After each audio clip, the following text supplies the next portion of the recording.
warahmatullahi wabarakatuh.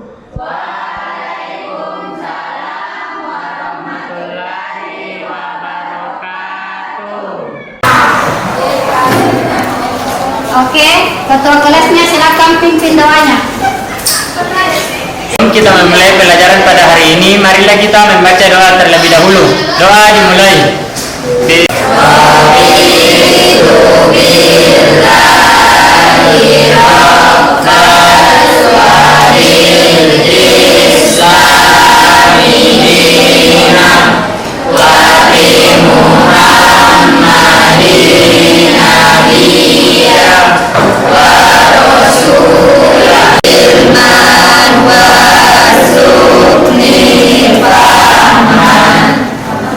Doa selesai. Nusa Fitri, Aura Adelia, Fadila Sarah, Nur Halisa, Muhammad Salih, Putri Sumaida, Reski Nur. Anak-anakku yang ada semua di ruangan ini, janganlah takut untuk mencoba karena kegagalan adalah bagian dari proses belajar. Jadi untuk kalian jangan pernah takut untuk mencoba, jangan takut untuk gagal karena itu adalah proses dari belajar. Dari minggu lalu, apa itu pengertian konflik? Situasi di mana terjadi ketidaksepakatan atau pertentangan pendapat serta perkelahian yang melibatkan individu maupun kelompok yang mengakibatkan pertentangan atau ketegangan. Sekian dan terima kasih. Ada banyak hal yang dapat menyebabkan terjadinya konflik, tapi faktor yang paling sering terjadi diakibatkan oleh perbedaan antar individu, perbedaan sosial yang terlalu cepat, perbedaan kepentingan, dan perbedaan kebudayaan. Mungkin cukup sekian. Ibu akan memberikan gambaran apa itu macam-macam konflik. Macam-macam konflik itu ada 5. Yang pertama, konflik menurut organisasi. Yang kedua, konflik berdasarkan posisi orang yang berkonflik. Yang ketiga, konflik itu berdasarkan waktunya, latar belakang yang berkonflik. Selanjutnya, Ibu akan menyampaikan apa itu tujuan pembelajaran. Dan kalian bisa melihatnya, ini tujuan dan manfaat pembelajaran, yaitu tujuan pembelajaran hari media audio visual atau TikTok. Siswa dapat mampu menganalisis klasifikasi konflik sosial. Yang kedua, melalui audio visual, siswa mampu mendiskusikan klasifikasi konflik sosial. Yang ketiga, peserta didik mampu menerapkan berbagai penyelidikan dan pemecahan kasus berorientasi berbagai permasalahan konflik sosial yang ditimbulkan. Satu, siswa dapat menyelesaikan konflik sosial. 2, siswa dapat mencegah terjadinya konflik. 3, siswa mampu membedakan macam-macam konflik. Tampilkan materi pembelajaran melalui audio visual atau TikTok. Kemudian kalian itu akan menyimak atau mengamati video tersebut. Kemudian kalian menarik kesimpulan. Setelah itu, Ibu akan bagi kelompok kalian menjadi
Ya, cepat.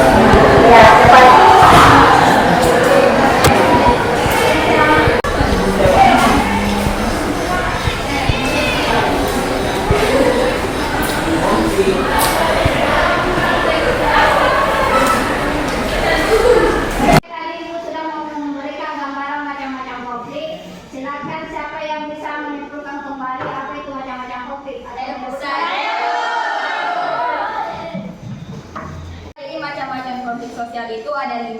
Yang pertama adalah konflik berdasarkan tujuan organisasi. Kemudian yang kedua adalah konflik berdasarkan posisi orang yang berkonflik. Yang ketiga adalah konflik berdasarkan sifat pelaku yang berkonflik. Yang keempat adalah konflik berdasarkan waktu. Dan yang terakhir adalah konflik berdasarkan pengendalian. Terima kasih.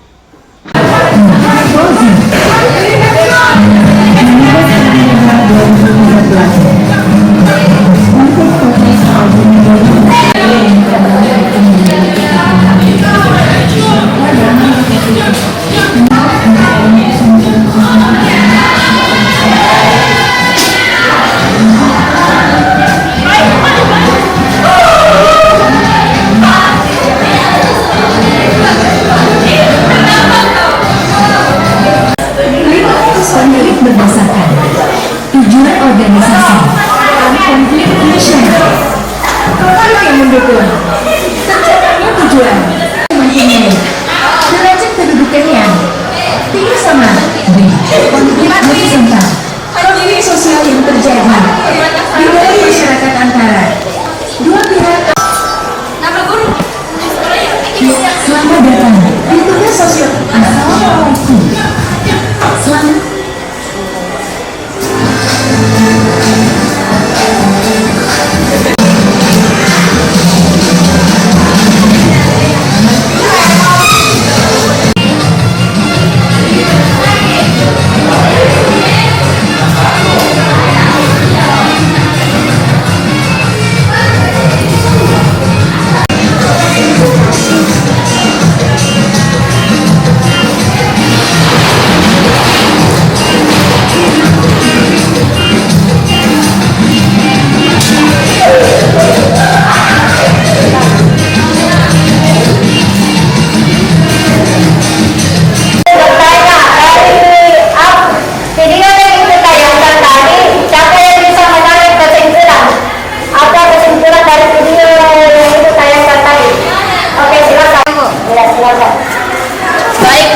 Jadi dari tadi yang video yang telah ditayangkan yang telah saya simak, yaitu ada beberapa macam konflik yang bisa saya jelaskan, yaitu yang pertama adalah konflik antar agama.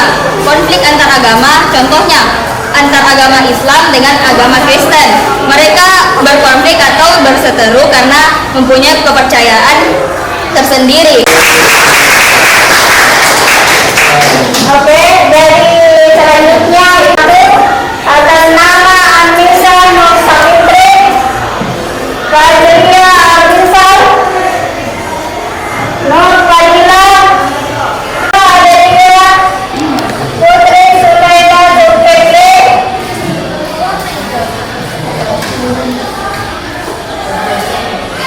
Fahri, selanjutnya Ibnu, Muhammad Ibnu sama Muhammad Salma. Siapa lagi yang boleh disebut? Iya. Yang boleh disebut silakan cari di kelompok 5 yang boleh disebut namanya. Silakan berdiri cari kelompok masing-masing.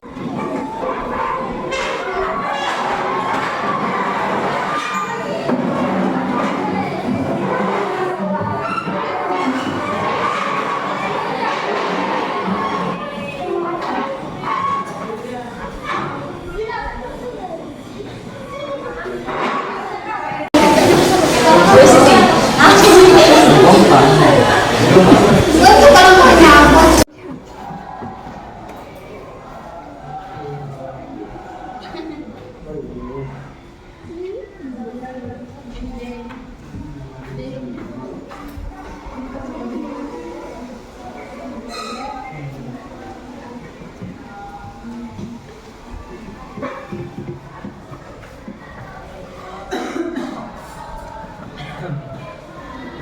Sekarang Ibu sudah bagi lembar kerja LKPD-nya. Sekarang kalian buka Sosiologi kelas SMA kelas 11 dari PT Penerbit Media Tama halaman 181 sampai 196.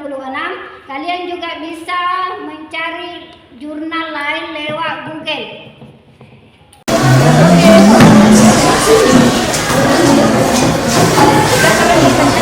Dua, tiga, empat. Ini gabung ke sini. Apakah yang ke sana? Iya, Sip. Tugas kalian kelompok 2 yaitu kalian membuat video TikTok mengenai tujuan organisasi. Jadi kalian itu membuat tujuan TikTok mengenai tujuan organisasi.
Abu-abu sih.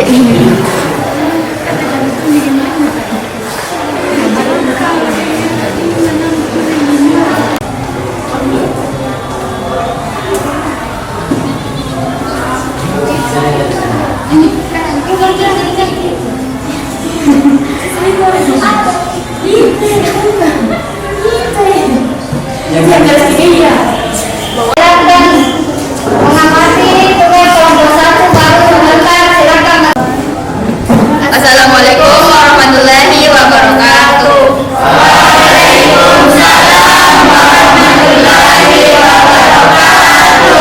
Perkenalkan, kami dari kelompok 1 ingin mempresentasikan hasil dari kelompok kami. Saya di sini Fajri dan Saya Siti Salwa Asila. kami akan mempresentasikan hasil dari kerja kelompok kami. Organisasi dan bersifat konstruktif.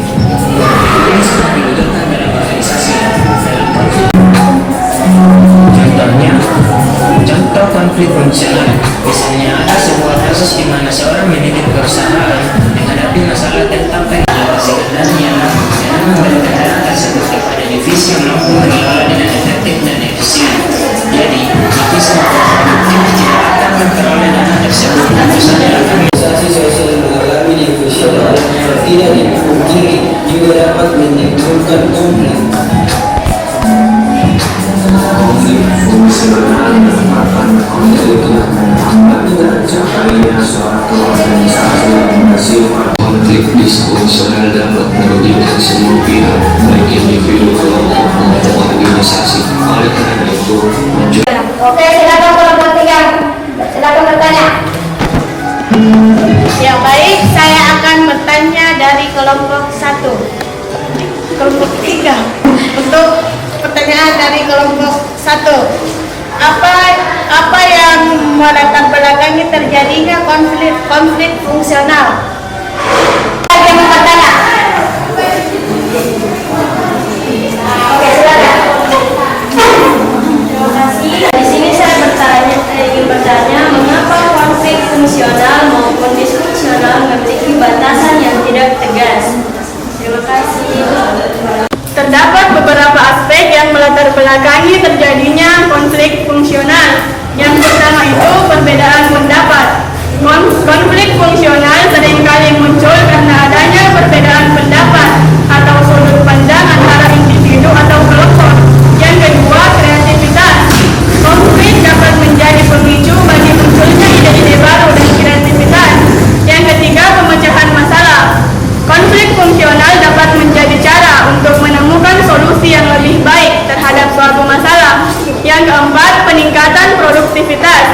Dalam beberapa kasus, jawab pertanyaan dari kelompok 5, konflik fungsional dan memiliki batasan yang tidak tegas karena sifatnya yang kompleks dan subjektif. Beberapa alasan mengapa batasannya tidak selalu jelas meliputi: yang pertama, subjektivitas penilaian. Penilaian apakah suatu konflik bersifat fungsional atau disfungsional dapat bervariasi antar individu atau dua kelompok. Apa yang dianggap sebagai konflik disfungsional oleh satu orang mungkin dianggap disfungsional oleh orang lain.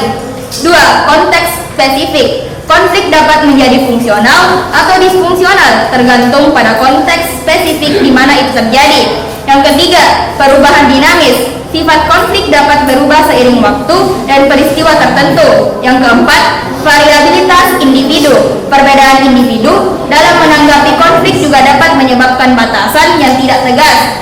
Dan yang terakhir adalah interaksi multifase. Konflik tidak selalu memiliki dampak yang tunggal atau linear. Dalam konteks ini, penting untuk memahami bahwa setiap situasi konflik adalah unik dan penilaian terhadap fungsionalitas atau disfungsionalitasnya dapat bervariasi tergantung pada faktor-faktor tersebut. Bagaimana kelompok 5?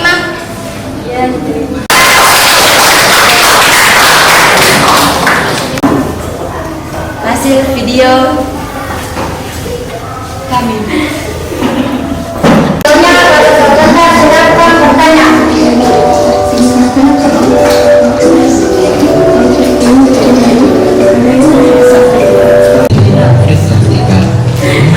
Konflik ini terjadi antara individu atau kelompok yang sekelas atau sederajat. Konflik ini dapat terjadi antara kelompok dalam sebuah perusahaan atau konflik antar organisasi besar. Selain kedua konflik tersebut, contoh konflik horizontal seperti konflik antara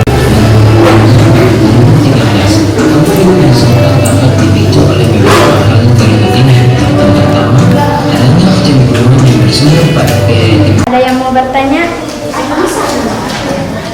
Oke, bagaimana dengan kelompok? Saya ingin bertanya, apa itu konflik vertikal dan apa saja contohnya? Bisa dijelaskan? Dalam penyelesaian konflik. 6. Evaluasi dan kompromi. 7. Bersikap adil terhadap terima. Bagaimana dengan yang bertanya? Oke.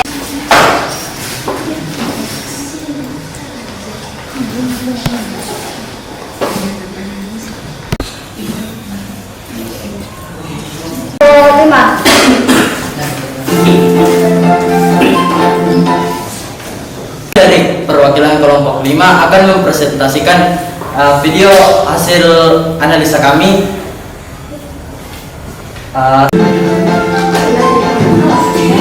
Menurut penjabat dan menjelas konflik terkendali merupakan suatu konflik di mana pihak yang terlibat selesai.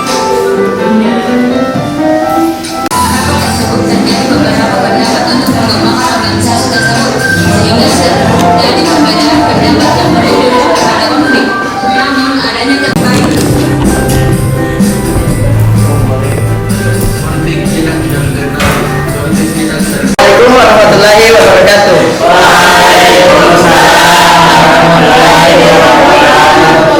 Saya perwakilan dari kelompok 4 ingin menanyakan kepada kelompok 5. Menurut pendapatmu, apa yang kamu lakukan untuk mengatasi konflik tersebut? Terima kasih. Sekian, wassalamualaikum warahmatullahi wabarakatuh. Assalamualaikum warahmatullahi wabarakatuh.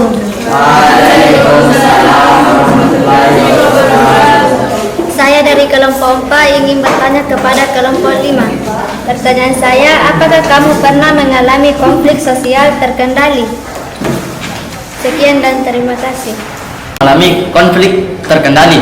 Dan sekaligus untuk menjawab pertanyaan kedua, cara saya untuk mengatasinya adalah dengan musyawarah dan berbicara secara terbuka dengan pihak yang terlibat konflik bersama saya, di mana ada perantara di antara kami berdua, yaitu wali kelas, di mana konflik ini adalah perbedaan pendapat para siswa di dalam kelas di saat pembuatan kebijakan kelas. Mungkin itu. Apakah kedua pertanyaannya sudah diterima? Bagaimana dengan yang bertanya sudah diterima? Sudah. Oke, sekarang Ibu akan membagikan lagi proses yang Ibu akan kirim lewat grup kalian. Ada tadi link yang link kedua di grup saya kirim. Ada 5 pertanyaan di situ, pilihan ganda, silakan jawab. Saya beri waktu 5 menit.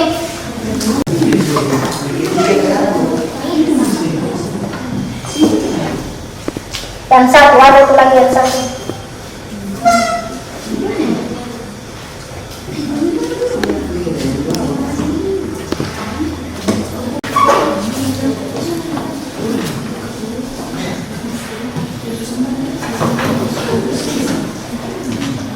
Oke, bagaimana dengan yang lain?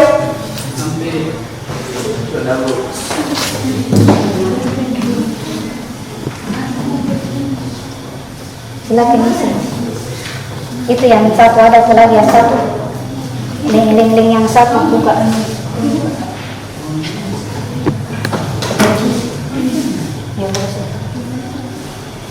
Oh iya, iya. Silakan isi itu.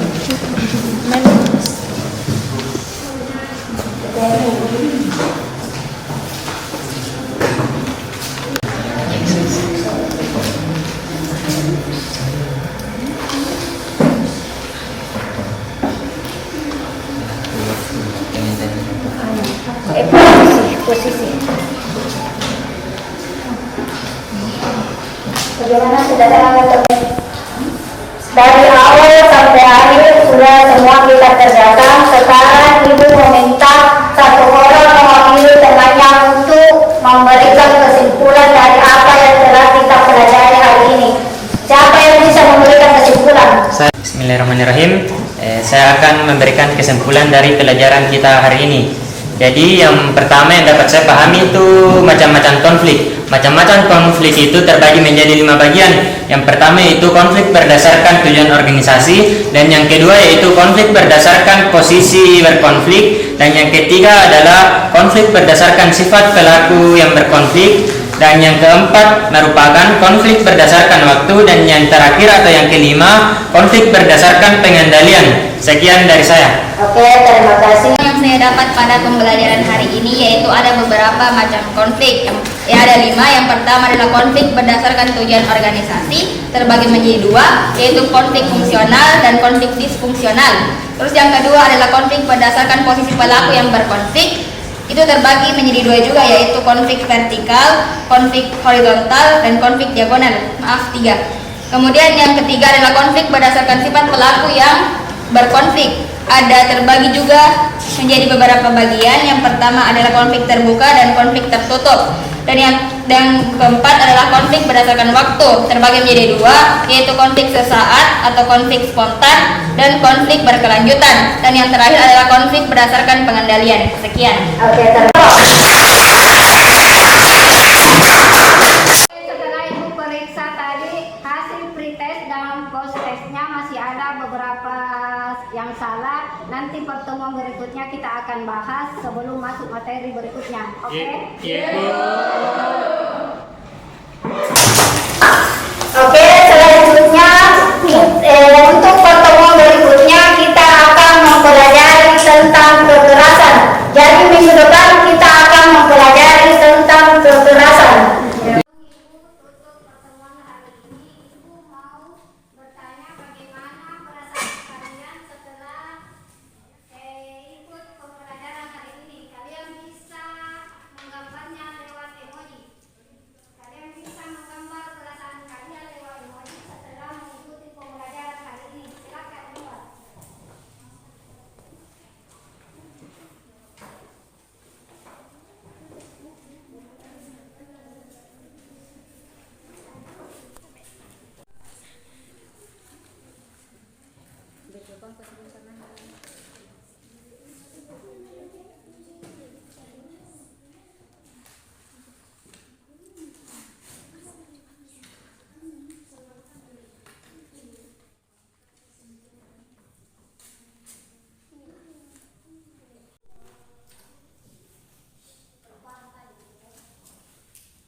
warahmatullahi wabarakatuh.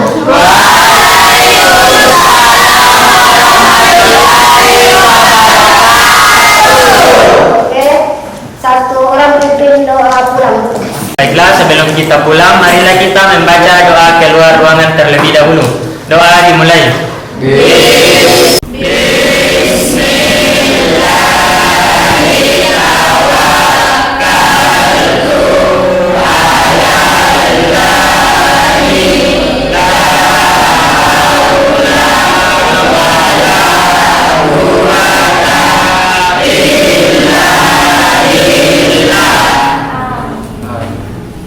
Doa selesai.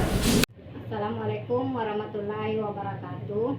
Saya Ibu Nadia bersama dengan teman saya akan menilai lembar observasi PPL kedua saya. Kepada beliau saya persilakan. Terima kasih untuk kesempatannya. Jadi perkenalkan, nama saya adalah Ibu Hasmawati. Saya adalah teman sejawat beliau seperjuangan di SMA Negeri 32. Di sini saya akan menilai lembar observasi PPL kedua yang telah dilaksanakan oleh Ibu Nadia. Nah, dari kegiatan tersebut ada beberapa rincian kegiatan yang telah beliau laksanakan. Yang pertama dimulai dari kegiatan pendahuluan. Yang pertama, guru membuka kegiatan pembelajaran dengan mengucapkan salam. Itu sudah terlaksana. Kemudian yang kedua, salah satu siswa memimpin doa sebelum memulai kegiatan pembelajaran. Itu pun sudah terlaksana. Yang ketiga, guru menanyakan kabar dan mengecek kehadiran peserta didik. Juga terlaksana. Kemudian keempat, guru memberikan motivasi kepada peserta didik untuk tetap semangat belajar. Sudah terlaksana. Selanjutnya, guru menanyakan materi sebelumnya tentang konsep konflik sosial dan faktor penyebab konflik. Itu pun sudah terlaksana. Keenam, guru memberikan gambaran tentang klasifikasi sosial. Sudah terlaksana. Dan yang ketujuh, guru menyampaikan tujuan dan manfaat pembelajaran. Juga sudah terlaksana. Kemudian, guru menyampaikan manfaat yang kedelapan, guru menjelaskan aktivitas yang akan dilakukan. Sudah terlaksana. Dan yang terakhir, di kegiatan pendahuluan, guru memberikan pretest berupa pilihan ganda. Itu pun sudah terlaksana. Kemudian setelah kegiatan pendahuluan yang dilakukan oleh beliau, dilanjutkan ke kegiatan inti.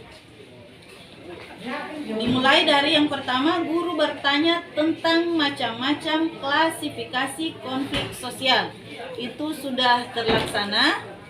Kemudian yang kedua, guru meminta peserta didik mengamati video TikTok yang terkait dengan klasifikasi konflik sosial. Juga sudah terlaksana. Kemudian ketiga, peserta didik diminta untuk menarik kesimpulan tentang klasifikasi konflik sosial. Sudah terlaksana. Keempat, peserta didik diminta untuk membuka buku sosiologi untuk SMA kelas 11 dari PT Penerbit Mediatama halaman 181 sampai 196 pun sudah terlaksana. Kemudian selanjutnya, mengorganisasikan peserta didik dengan cara yang pertama, satu, peserta didik dibagi menjadi 4-5 kelompok. Sudah dilaksanakan. Yang kedua, peserta didik diarahkan untuk merapikan tempat duduk berdasarkan kelompok yang telah dibentuk. Sudah dilaksanakan pula. Kemudian kegiatan membimbing. Yang pertama, guru membagi lembar kerja peserta didik. Sudah dilaksanakan. Yang kedua, guru meminta membaca buku sosiologi untuk SMA kelas 11 dari PT Penerbit Mediatama halaman 181 sampai 196 sudah dilaksanakan. Kemudian mengembangkan. Yang pertama, peserta didik membaca dan mendiskusikan tugas yang ada pada LKPD dengan anggota kelompoknya. Itu sudah dilaksanakan. Kemudian guru berkeliling untuk melihat kegiatan yang dilakukan peserta didik. Itu pun sudah dilaksanakan. Yang ketiga, di dalam kerja kelompok, guru memberikan bantuan kepada peserta didik, diberikan kesempatan bertanya apabila ada yang belum dipahami atau mengalami kesulitan. Juga sudah beliau laksanakan. Kemudian kegiatan menganalisis. Yang pertama, peserta didik mengerjakan tugas yang ada di lembar kerja atau LKPD. Sudah dilaksanakan. Kemudian peserta didik menanyakan hasil kerja kelompok melalui perwakilan kelompok. Sudah dilaksanakan. Kemudian yang ketiga, peserta didik lain diminta untuk menanggapi dan memberikan argumen tentang apa yang dipresentasikan juga sudah dilaksanakan. Yang keempat, memberikan post-test kepada peserta didik. Itu pun sudah beliau laksanakan.